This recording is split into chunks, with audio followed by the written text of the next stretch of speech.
Nada representa mejor los misterios del antiguo Egipto que la Gran Esfinge. ¿Cómo construyeron los egipcios esta criatura, el león sedente con cabeza humana? Esta es la estatua más grande jamás construida en el antiguo Egipto. ¿Quién la construyó y por qué? En su máximo esplendor, estaba pintada de colores muy brillantes, parecía sacada de un cómic.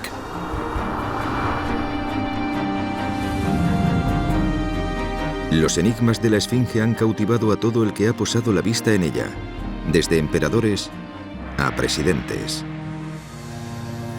Ahora resolver esos enigmas se ha convertido en algo apremiante. Después de más de 4000 años con las pirámides como únicas vecinas, hoy la Esfinge mira cara a cara a un restaurante de comida rápida. El tráfico, el turismo y las nuevas construcciones están acabando con ella. La Esfinge está casi en el centro del Cairo. Es un ataque urbano directo.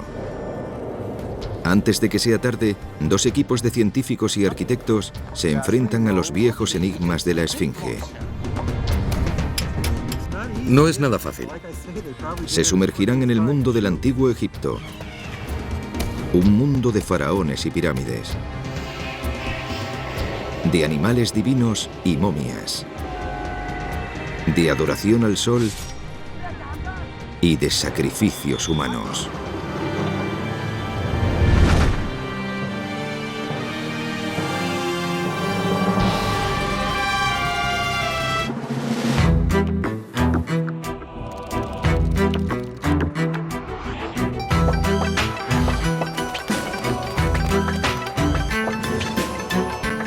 Secretos de la antigüedad, la Esfinge.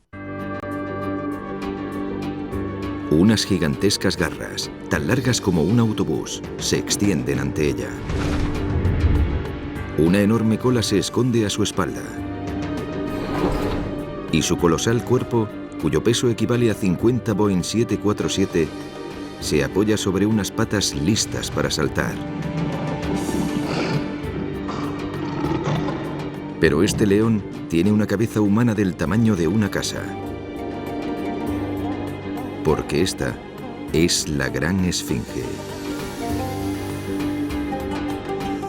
Con más de 70 metros de longitud, ocupa tanto como un campo de fútbol. Y con 20 metros de altura, es igual que la Casa Blanca. La Esfinge es la estatua más alta de todo Egipto. Un país conocido por sus monumentos descomunales.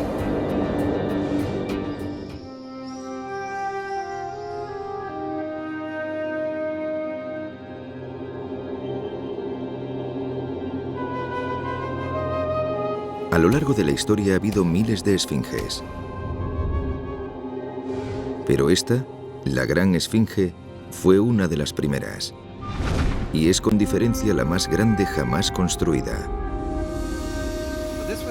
Era una era de experimentación. Esta esfinge era un experimento, algo nuevo, algo muy poco común. ¿De dónde vino la idea de ponerle una cabeza humana a un cuerpo de león?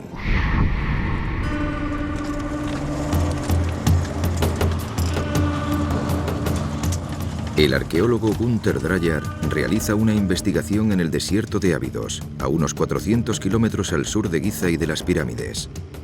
Dreyer se remonta hasta Keops y el Imperio Antiguo, hasta el amanecer de la civilización egipcia, en el año 3000 a.C., 500 años antes de que existiera la Gran Esfinge. Como Giza, Abidos también es una ciudad de los muertos, pero sin pirámides. Aquí, los faraones fundadores de Egipto yacen bajo la arena del desierto, en un complejo de tumbas de adobe. Hoy, Dreyer investiga una de esas tumbas.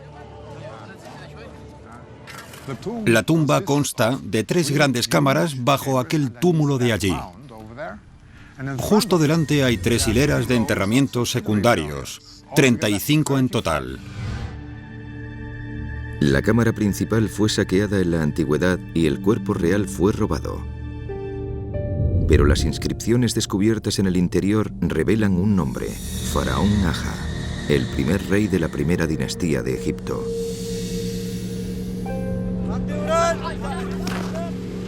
Como faraón, Aha gozó de un poder absoluto.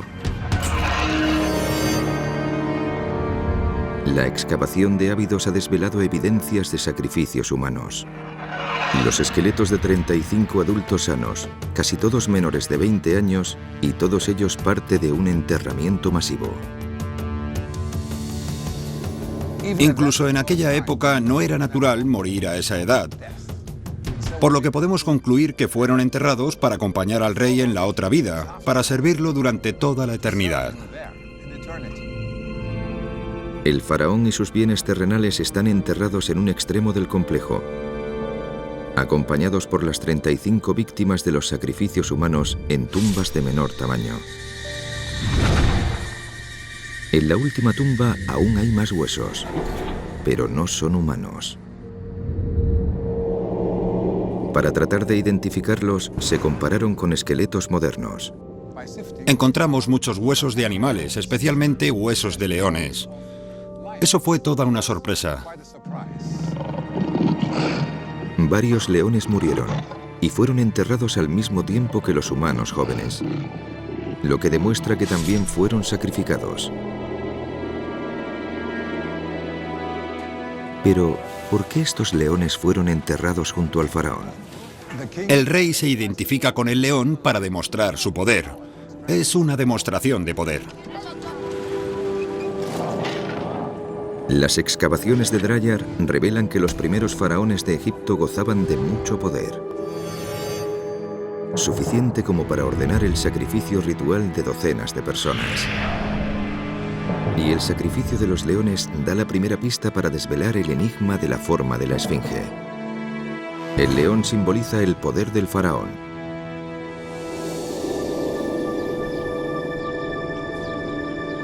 Pero la esfinge es mucho más que un león. También es mitad humana. Los egipcios representaban a sus dioses como mitad animales, mitad humanos. Pero lo habitual es que esos dioses tengan cabeza de animal y cuerpo de humano. La esfinge es justo lo contrario. Si le pones una cabeza humana a un cuerpo de león, tendrás toda la fuerza y el poder de un león. Pero la cabeza humana es un símbolo de inteligencia y control. Así que es una imagen que representa fuerza y control. Pero la fuerza y el control, ¿de quién? Esta cabeza humana tiene una cofia llamada nemes. Era una especie de tocado y solo los faraones llevaban nemes.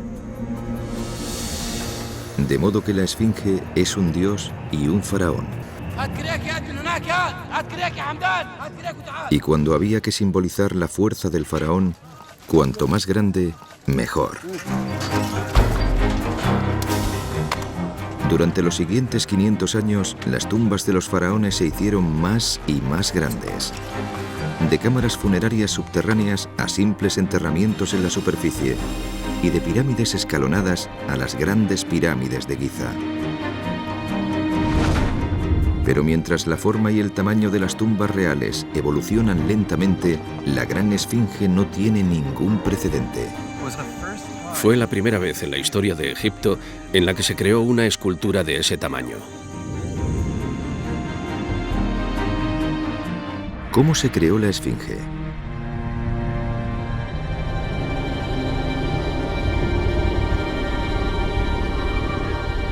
Si miramos las patas, parece haber sido construida con miles de bloques. ¿Acaso se construyó como las pirámides apilando bloques de piedra? Una mirada exhaustiva revela que el cuerpo y la cabeza se tallaron a partir de un único bloque. ¿Significa eso que fue tallada como el monte Rushmore?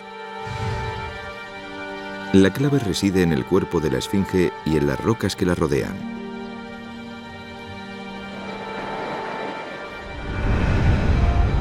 Sorprendentemente, nadie había investigado estas rocas con detenimiento. Hasta que apareció Mark Lehner. Hoy es uno de los egiptólogos más reputados. Cuando vine a Egipto por primera vez, los mejores planos de la Esfinge no representaban más que el contorno. Si quisiéramos investigar cómo se construyó la Gran Esfinge, aquellos planos serían igual de útiles como intentar construir un rascacielos de 50 pisos usando una imagen por satélite de la azotea. Eso era lo poco que se sabía de la Esfinge. Para desvelar sus secretos, alguien tendría que mirarla mucho más de cerca. Pasé 5 años analizando el contorno de cada roca. Esta era mi oficina. Incluso hacía aquí mi descanso para comer un sándwich de queso y una taza de Nescafé. La investigación de Lehner le proporcionó un amplio conocimiento de la Esfinge, de sus rocas y de la meseta de Giza. Para empezar, la Esfinge está hecha de roca caliza. Una inspección detallada desvela cómo se formó. Tenemos un patrón muy similar al del coral cerebro, casi como una esponja. Toda la caliza de Giza, incluido el cuerpo de la Esfinge, fue una vez parte del lecho marino, de modo que entre la roca podemos encontrar diversos elementos de vida marina. Hace millones de años la planicie de Giza estaba sumergida. Al morir, plantas y criaturas marinas caían al fondo. Con el tiempo, sus restos se comprimieron hasta formar roca caliza. Pero no toda la caliza se crea de la misma forma. Algunas se forman a partir del lecho marino, más blando, y otras a partir de arrecifes de coral. Juntas, son como una tarta de capas de caliza dura y blanda. La Esfinge se compone de varias capas diferentes de roca caliza. Es como tallar una esfinge a partir de una tarta de capas de hojaldre. Hay capas glaseadas más suaves que se entrelazan con capas más duras. Las capas más duras se han conservado mejor que las blandas.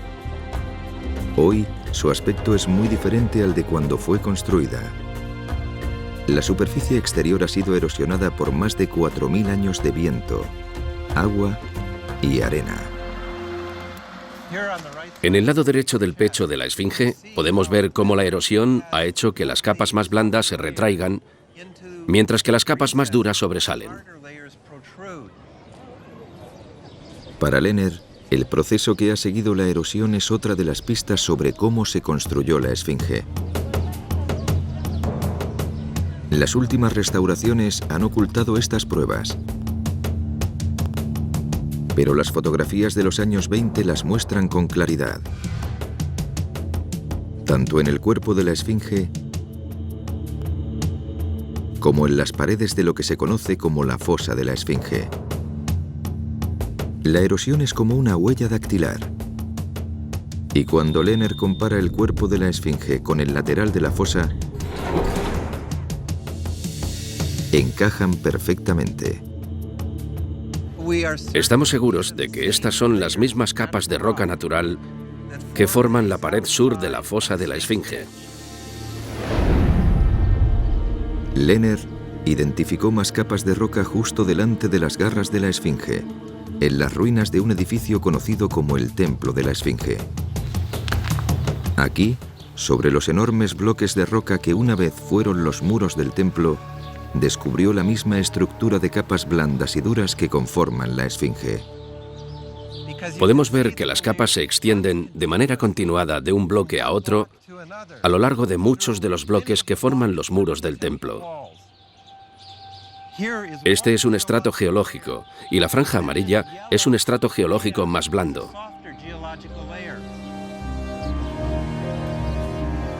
Pero ¿qué es lo que la similitud entre las rocas de la Esfinge, de la fosa y del templo puede decirle a Lehner sobre cómo se construyó?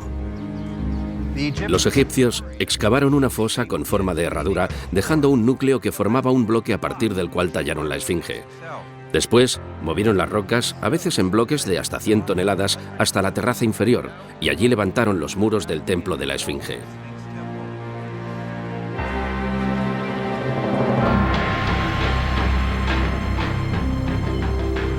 De modo que el origen de la Esfinge debió haber sido una enorme roca que sobresalía sobre la meseta de Giza. Los constructores excavaron una fosa alrededor y extrajeron grandes bloques de roca. Después, emplearon esos bloques para construir el templo de la Esfinge. Más tarde, los escultores tallaron el enorme bloque que había quedado en el centro, dándole forma a la Esfinge.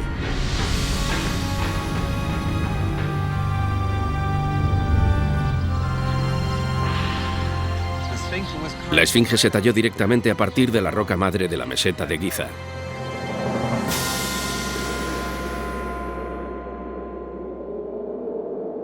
Pero descubrir que fue tallada a partir de un bloque solo resuelve la mitad del misterio. ¿Cómo lo consiguieron? La respuesta está en el otro extremo del mundo. Hola, Rick. El otoño en Nueva Inglaterra es muy diferente al del desierto de Egipto. Mark Lehner ha venido a consultar a Rick Brown, un experto en herramientas antiguas. Basándose en herramientas de cobre encontradas en Giza y en representaciones del trabajo de los canteros, Brown ha sido capaz de reunir todo lo que un antiguo egipcio habría necesitado para tallar la gran esfinge. Rick y yo nos hemos reunido y hemos analizado todas las pruebas de enterramientos y de herramientas auténticas. Y basándose en esas pruebas, Rick ha conseguido reunir los utensilios esenciales del juego de herramientas que los constructores de la esfinge habrían utilizado. Tenemos cinceles de cobre, un mazo a 2 manos y un martillo. Para comprender el desafío de tallar con estas herramientas, Lehner y Brown empiezan por fabricarlas. La primera es un cincel de cobre. Tenemos que equilibrarlo más. Necesitamos que esté muy caliente. Dado que vivieron mucho antes de la invención del bronce o del acero, los escultores de la esfinge tuvieron que trabajar con cobre mucho más blando. Así es como se hacía en Egipto. Vamos a coger esta lámina de cobre, la calentaremos y le daremos la forma de un cincel. El cobre puro es de un color gris metálico, pero cuando se calienta se vuelve rojo. ¿Así que el cobre tiene que estar al rojo vivo? Sí, cuando el cobre coja color estará listo. Vale, tiene buena pinta. Está al rojo vivo. Está perfecto, ahora te lo voy a dar y... El calor hace que el cobre se vuelva más maleable y pueda moldearse. Este es un proceso básico. Lo que hacían era emplear un material duro para moldear y dar forma a otro más blando. Pero cuando el cobre se enfría, se endurece de nuevo. Debemos volver a ponerlo en el fuego porque el metal podría romperse. ¿Sí? Volvamos al fuego. Muy pronto estos antiguos utensilios demuestran que hacer una esfinge requiere mucho más que tallar. El carbón fue un elemento crucial para la construcción de los monumentos de Giza. Debían recoger leña para alimentar las hogueras durante todo el día, a lo largo de todo el año, solo para hacer las herramientas con las que construir el monumento. Debe quedar completamente liso. El proceso de calentamiento y acuñamiento se repite una y otra vez, hasta que la forma es la correcta. La punta debe ser completamente recta, ya que si se dobla un poco la herramienta no durará mucho. Exacto. Debieron de haber acumulado más cobre para construir la Esfinge y la Gran Pirámide que cualquier otro lugar del mundo en el tercer milenio antes de Cristo. Debió haber sido un enorme gasto de cobre. Pero el cincel de cobre era la herramienta de alta tecnología del Imperio Antiguo. El trabajo duro se realizaba con algo mucho más básico: martillos de piedra. Si miramos esta fotografía de la tumba de Ti, vemos que hay un escultor con una herramienta como esta. Es todo un descubrimiento, hay que mirar los dibujos con detenimiento porque pueden darnos mucha información. Basándose en esta pintura de más de 4.000 años encontrada en una tumba, Brown y Lehner fabrican sus propios martillos. Usaremos una piedra más dura contra otra más blanda. De modo que usaremos una piedra para hacer una herramienta de piedra. Exacto. Vamos a tener que dar muchos golpes. Las muescas y los golpes transforman una simple piedra en un martillo muy efectivo. No es nada fácil, ¿verdad? Pero seguro que ellos no necesitaban tanto tiempo. Bien, tira. La clave de todo, lo más importante, es que te da mucha más libertad de acción. Podían trabajar así durante muchas horas sin cansarse. Ahora Lehner y Brown pondrán las herramientas a prueba. Van a intentar tallar el rasgo de la esfinge que más brilla por su ausencia: la nariz. La leyenda decía que fue destruida por los soldados de Napoleón, quienes la usaban para sus prácticas de tiro, pero se ha demostrado que esto era falso. Unos 300 años antes de Napoleón, un historiador árabe afirma que la nariz ha desaparecido. Hay pruebas que indican que fue arrancada deliberadamente. Hay una gran hendidura en el puente y otra fisura junto al orificio nasal izquierdo de la esfinge. Creo que alguien le clavó unas cuñas de metal y la arrancó de cuajo. Aunque la nariz original se ha perdido para siempre, hoy, Lehner y Brown, equipados tan solo con martillos de piedra y cinceles de cobre, tallarán una nueva. Vamos a trabajar. Hay que hacer el contorno, que no se desprenda. A partir de este bloque de caliza de 2 metros, intentarán tallar una nariz de 1/3 del tamaño de la original. ¿Vamos a tallar esta nariz usando herramientas como esta? Exacto, como esa. ¿Y ha sido idea mía? Sí. Pronto descubren que la dureza de la roca es mucho más efectiva que el cobre durante los primeros pasos. Creo que esta es la prueba de que la fuerza, aunque parezca algo primitivo, es muy efectiva.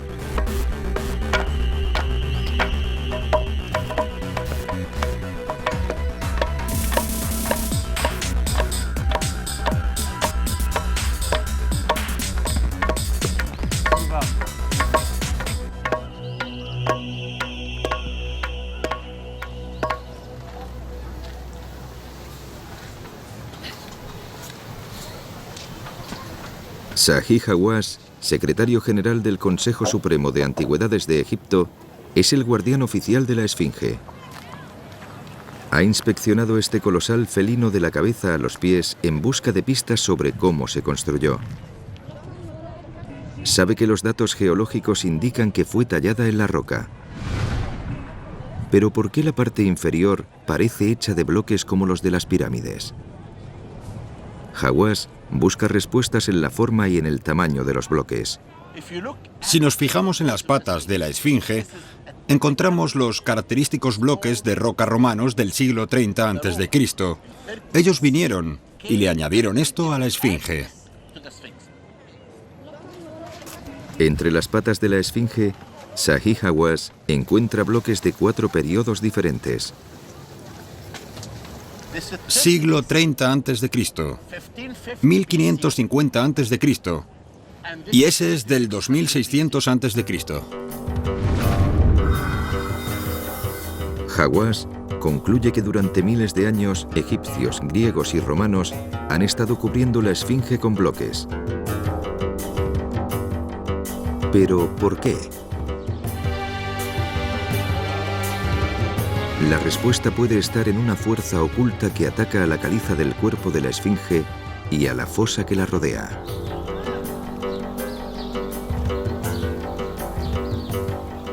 Hubo un tiempo en que todo esto era el fondo del mar, era el lecho marino hace 50 millones de años, y tiene una alta concentración de sal. Cuando el agua del suelo sube, se filtra sobre la roca, haciendo que la sal aflore a la superficie donde se cristaliza y se expande. El resultado es desastroso para la Esfinge. Detesto hacer esto, pero ocurre de manera natural constantemente. Este es uno de los muros que rodean a la Esfinge. Las láminas se desprenden y se deshacen. Esto es lo que le está ocurriendo al cuerpo de la Esfinge. Es un proceso cuyo resultado es literalmente polvo de esfinge. Desde el día en que se construyó, el cuerpo de la Esfinge ha estado convirtiéndose en polvo.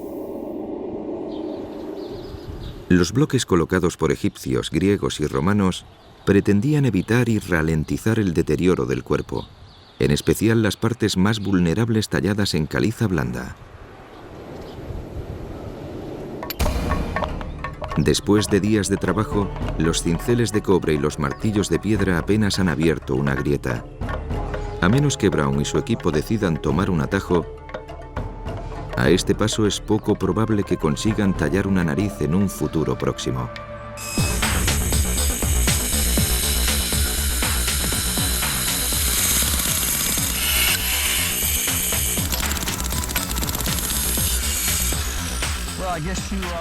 Parece que nos habéis pillado. Lo intentamos durante mucho tiempo con herramientas egipcias, pero después decidimos pasar a las herramientas modernas. Es mucho más rápido. Aunque las herramientas eléctricas son mucho más rápidas que las antiguas, sorprendentemente el proceso básico de tallado no ha cambiado mucho desde tiempos ancestrales. Lo que los egipcios hacían era abrir canales paralelos. Y después utilizaban un cincel plano para extraer el material que quedaba en medio. Mientras el cincel neumático de Brown tiene una punta de carburo capaz de dar 2000 golpes por minuto, el cincel de cobre que los antiguos egipcios habrían usado solo aguanta unas pocas docenas de golpes.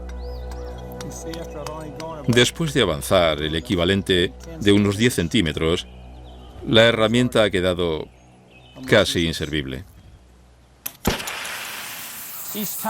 Cada vez que la herramienta se queda roma, hay que volver aquí y recalentarla. Al recalentarla, el metal se reblandece y podemos volver a darle forma.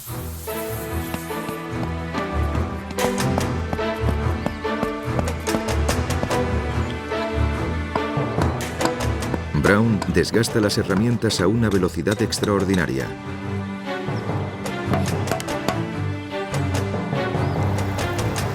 Y decide poner la forja más cerca del bloque.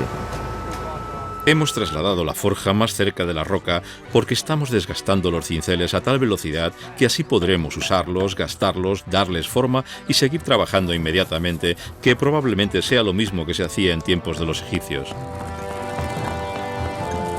Brown comprueba que está empleando mucho tiempo y un gran número de herramientas de cobre, mientras que el bloque de piedra muestra muy poco progreso.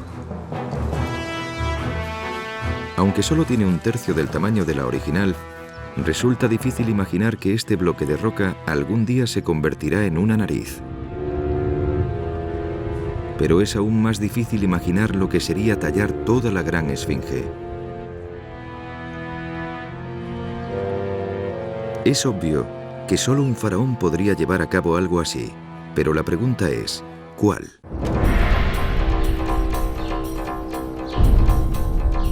La localización de la esfinge está indudablemente ligada a la de las pirámides.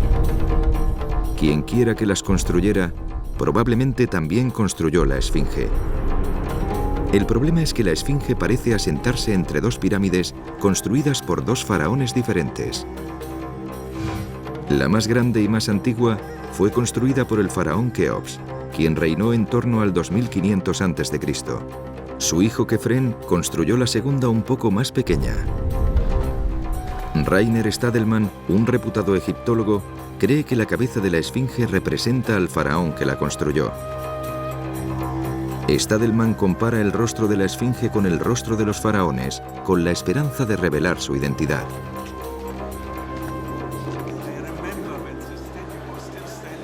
Para ello recurre al único retrato de Keops jamás encontrado, una pequeña estatuilla de marfil. Esta pieza es algo extraordinario y estoy ansioso por poder abrirla. Tiene un cerrojo. No ha salido de su hornacina de cristal en el Museo del Cairo desde hace 30 años.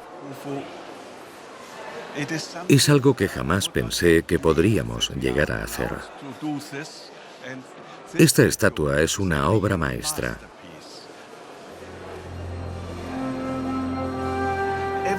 Todo está tallado con precisión.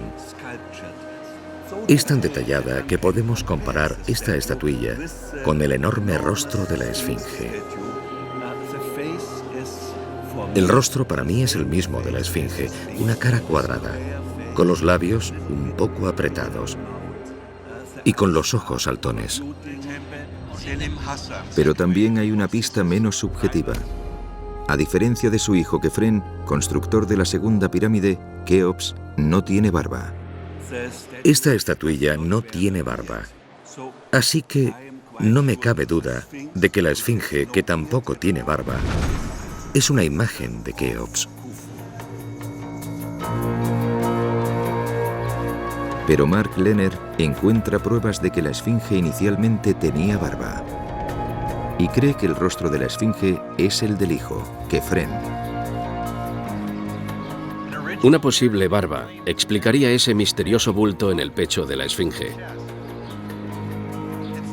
Empieza justo ahí y está en la posición perfecta para sostener la gigantesca barba. El debate está servido. Creo que la barba original, ¿El padre Keops Es evidente que no hay ningún resto.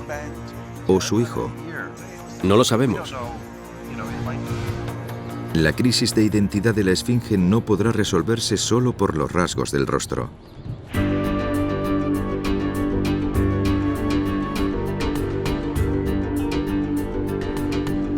Durante más de 4000 años esta curiosa criatura ha cautivado la imaginación de reyes y emperadores, de pintores y de poetas, y de presidentes.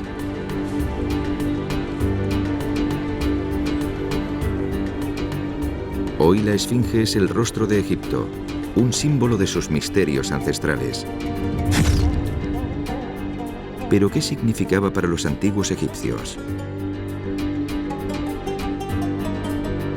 El imperio antiguo se derrumbó y la meseta de Giza se convirtió en un cementerio abandonado. La esfinge y las pirámides quedaron olvidadas.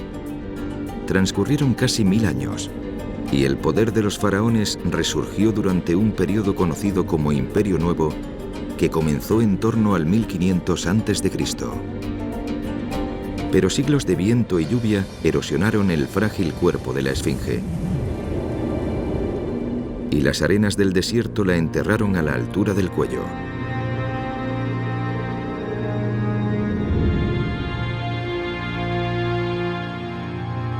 Lo que ocurrió después quedó recogido en los jeroglíficos tallados en una enorme estela de 15 toneladas que se colocó entre las patas.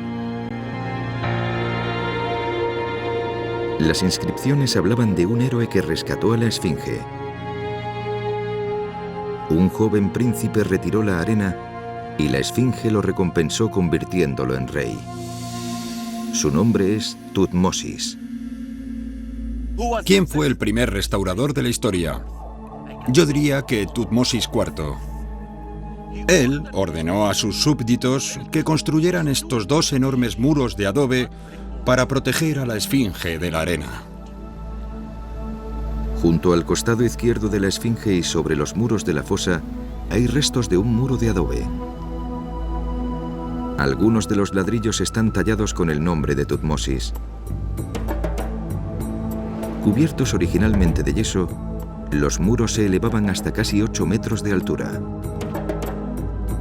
Y para restaurar el maltrecho cuerpo de la esfinge, Tutmosis colocó enormes bloques de roca en las patas. Veamos estas piedras. Estas son las grandes piedras que se añadieron durante el Imperio Nuevo. Y esta estela también desvela una pista de lo que la esfinge significaba para los egipcios del Imperio Nuevo. Cuando los reyes querían dejar constancia de algo para que durara eternamente, tallaban rocas, tallaban enormes estelas como esta, en las que cincelaban jeroglíficos. Kasia Spakovska traduce 2 jeroglíficos clave. Se puede ver que ahí hay algo que parece un pájaro. Es el símbolo del halcón, el nombre de Horus. Horus, representado como un halcón, es una de las deidades más antiguas e importantes del panteón egipcio. Los egipcios pensaban que el faraón era la encarnación de Horus. Y justo debajo está el Akhet, el horizonte, con las 2 montañas a los lados y el disco solar en el centro. Cuando los jeroglíficos de Horus y del horizonte se combinan, forman Horus en el horizonte, el nombre de una deidad egipcia que vigila la entrada al más allá. Esta es la identidad de la esfinge para el Imperio Nuevo. Para los antiguos egipcios, el horizonte era la entrada al más allá. Igual que el sol se posa sobre el horizonte y se eleva al día siguiente, ellos también creían que podían renacer. Como guardián del más allá, la esfinge era crucial para ese proceso. Al retirar la arena, Tutmosis no solo estaba salvando a la esfinge, estaba salvando a un dios. Y aún hizo más. Una inspección minuciosa del rostro de la esfinge desvela restos de pintura azul cerca de la oreja. Las pruebas sugieren que Tutmosis le regaló a la esfinge un maquillaje monumental a la moda del Imperio Nuevo. Estamos acostumbrados a ver la esfinge como un monumento de color beige en medio del desierto. Pero cuando estaba en su apogeo, restaurada durante el Imperio Nuevo, estaba pintada de colores muy brillantes, parecía sacada de un cómic.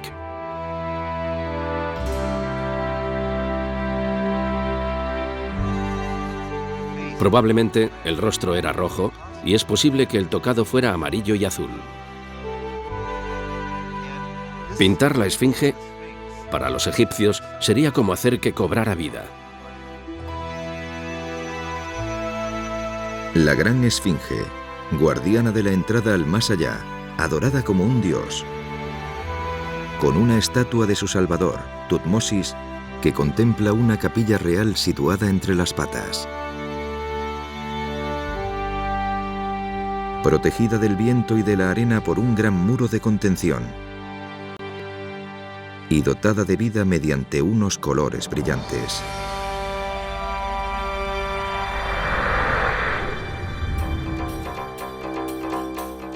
Pero el Imperio Nuevo, el reinado de Tutmosis, llegó casi un milenio después de la construcción de la esfinge. Para él, la esfinge y sus constructores ya eran historia antigua. ¿Qué significaba la esfinge para su constructor original, ya fuera el padre, el faraón Keops, o su hijo, Kefren?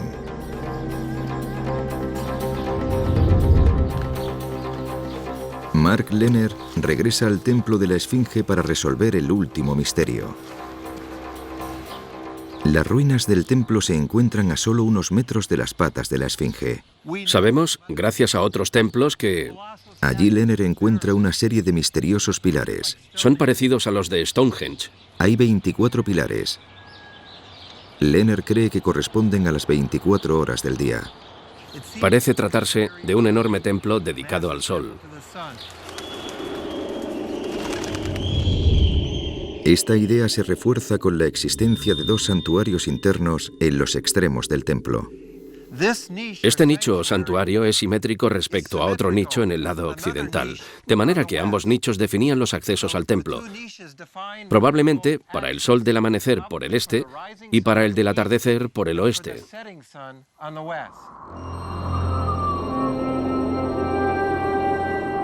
Durante los equinoccios de primavera y de invierno, los 2 días del año en los que la noche y el día duran lo mismo, el sol forma una línea entre los santuarios este y oeste del templo. Conforme el sol continúa su camino hacia el horizonte, pasa sobre un hombro de la esfinge y se dirige hacia una de las grandes pirámides. Estos dos nichos están alineados con la cara sur de la segunda pirámide, pasando justo por el hombro de la esfinge. Y ahí es donde se pone el sol durante los equinoccios. Cuando se pone durante esos momentos únicos del año, el sol conecta el templo de la esfinge con la pirámide de Kefren.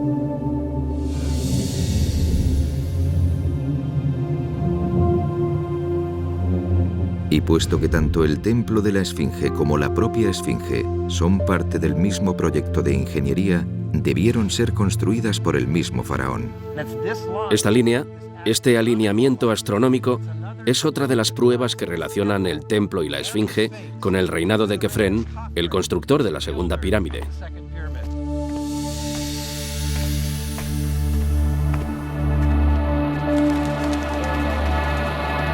El sol también representaba un papel fundamental en la religión del Imperio Antiguo.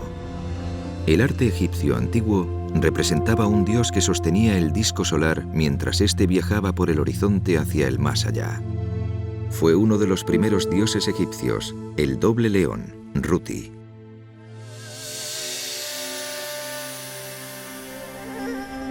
Una vez reunidas todas las pruebas, el significado original y la identidad de la esfinge salen a la luz. Para los constructores del Imperio Antiguo, la esfinge era un león que simbolizaba al rey.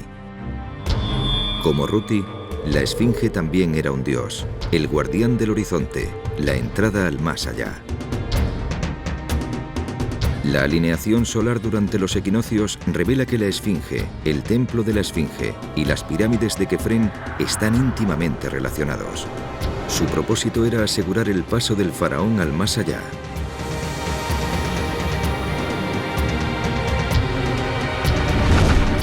Es el rostro de Kefren el que decora la esfinge, para proteger al rey momificado durante su viaje hacia la pirámide a través del camino del sol sobre el horizonte.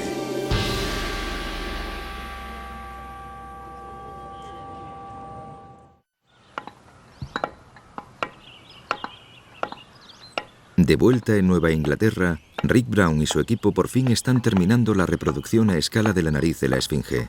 Se afanan en darle los últimos retoques utilizando réplicas de antiguos cinceles de cobre con la esperanza de calcular cuánto se tardó en construir la gran esfinge.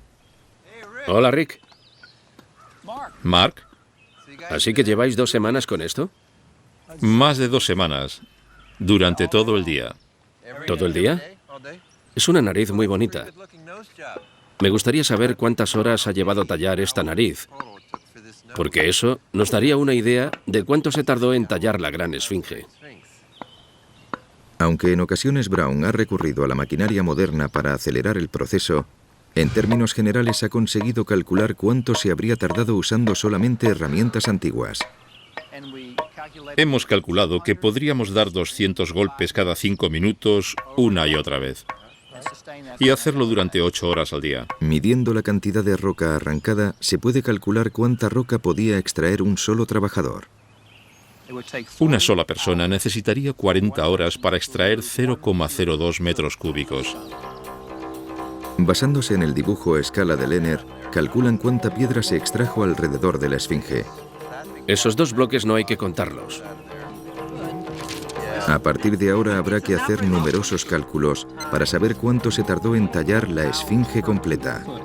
¿Y si cogemos esto, salen 100 trabajadores? Más o menos.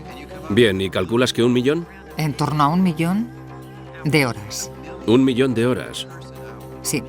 1 millón de horas para tallar la gran esfinge. Es impresionante. Y al dividir ese millón de horas entre 100 trabajadores, obtienen un cálculo aproximado. 100 trabajadores necesitarían 3 años para tallar la gran esfinge. 100 trabajadores, 3 años. Pero cuando tallan esta nariz a escala, Brown y Lehner descubren que esas 100 personas durante 3 años no serían más que una parte de un proyecto mucho mayor. Para construir la gran esfinge, se habría necesitado a todo un ejército cortando madera con la que alimentar hogueras y forjas. Quizá más. Fabricando herramientas, reparando herramientas, llevándolas de un lado a otro y dando forma a la gigantesca roca que se convertiría en la esfinge. El pueblo era la fuerza del antiguo Egipto. Así es como construyeron las pirámides y también la esfinge. Pero la gente que se empleó para construir la esfinge y las pirámides hizo más aparte de crear los monumentos que admiramos hoy día. El hecho de reunir tantos recursos humanos y naturales para erigir el gigantesco complejo de Giza debió de tener un gran efecto sobre el Estado y la economía egipcia. Las pirámides y la esfinge hicieron tanto para reforzar a Egipto como los egipcios hicieron para construirlas. La construcción de las pirámides y de la esfinge fue la construcción de Egipto. Y las claves para resolver el enigma de la esfinge estaban escondidas a plena vista. Las claves residen en la geología, en los documentos arqueológicos. Están en los cambios que los antiguos egipcios provocaron sobre el terreno para construir cosas como la esfinge. Animal, humano y Dios. Tallada a partir de la tierra y cautivando la imaginación de la gente a lo largo del tiempo. La gran esfinge ha alcanzado el sueño de sus creadores, la vida eterna.